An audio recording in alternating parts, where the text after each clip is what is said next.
Debbie Georgatos from Dallas-Fort Worth, an attorney, political strategist, and the host of the radio show Ladies Can We Talk, joining us now. It's been a while. Debbie, how have you been? Very well. Good morning, Steve. Nice to be with you. Glad to have you here. Okay, so first of all, why would he go on that program?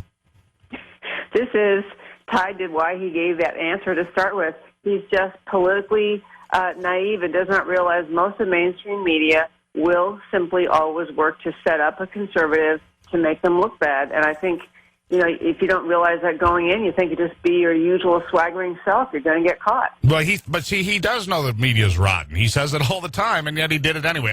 And maybe he thinks that by going on there he can attract more Democratic voters. I don't think so, because the fact of the matter is most people will never see what was said on MSNBC. They'll hear it from somebody else, or they'll read it on Facebook. Oh, my God, he said punish women for abortions? That's horrible. Nobody will ever actually see what the real context was. So they'll hang that around his neck and try to, and that's the game. Let's make no mistake. The game for George Soros and Hillary Clinton and then the people behind the anti-Trump rallies is to make him toxic, and it might be starting to work. What do you think?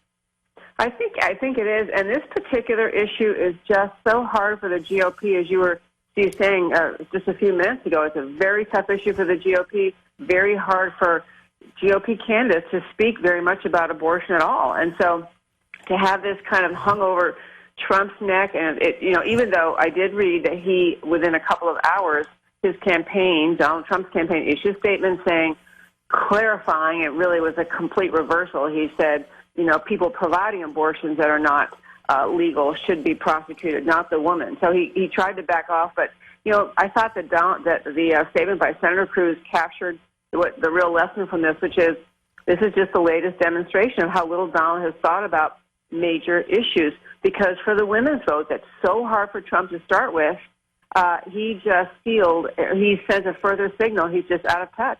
But Debbie, here's the problem. Ted Cruz can't win. So it doesn't, Ted Cruz can come out there and take his cheap shots and proselytize as he does. He can't win. So now what? I don't agree with that assessment. I know that, and I'm going to get a bunch of emails, and it doesn't matter. Ted Cruz does not have a path to 1,237 delegates. That's the way it is. He may get it in a contest. He may get a. I think he has a. I'm sorry. Please go ahead. No, I was just going to say he might be able to get it in a contested convention, but Donald Trump is not suddenly going to leave the race. And unless Donald Trump leaves the race, Ted Cruz has no path to 1,237 delegates. You can tell me he does. He doesn't.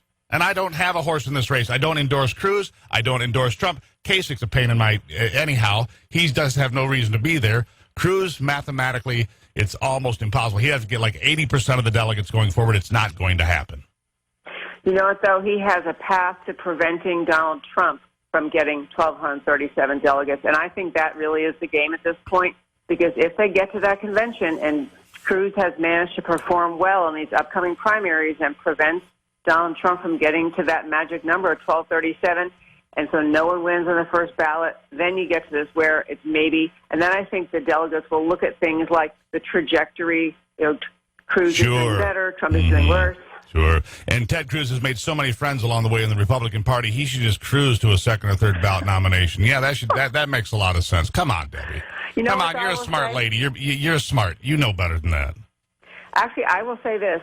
I think the risk that the GOP or the RNC would take of trying to put someone in who was wasn't a candidate, whether it's Paul Ryan or whoever else we're talking about, that would be disastrous for the RNC. I think you see some of the GOP coming around to see Cruz as the lesser of two evils between him and Trump. Yeah, and how many Democrats is Ted Cruz going to attract? Because you're going to have a few, like it or not. Ronald Reagan needed a bunch to win. Well, how many is Ted Cruz going to get? Let me help you with the math.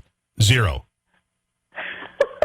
Well, I will just say this. I think there are two very unpopular candidates on the Democrat side that are not going to be garnering the votes that they have in the past. I don't think Hillary's going to rival even Obama's outcome in the second time he ran in 2012. If Hillary isn't in jail and she is their candidate, she's not going to rally as many people. So it's a really tough race, because I think there are a lot of people in America who look at both parties and all the remaining candidates and just say, I just don't like any of them. But I agree with that. I agree with that. But let's be honest. And trust me, I'm going to get a bunch of hate mail. You hate Ted Cruz and you're a Trump guy. Listen, I'm going to support whoever the Republicans put up because I think Hillary Clinton is a criminal at large. I do. And I think that she has a long track record of manipulation. You know, she's worth tens of millions of dollars while decrying people that make tens of millions of dollars, whatever. She's a complete hypocrite, and I would never vote for her under any circumstances. However, I don't think that Ted Cruz has a path to the nomination. I don't think he's well liked. I think Donald Trump is deeply flawed, obviously, by yesterday's performance. But at the end of the day, I don't know who comes out on top. And I don't think you win by putting up somebody at a convention that, you know, comes out of wherever. We'll see. I'll give you 20 seconds for the last word, Debbie.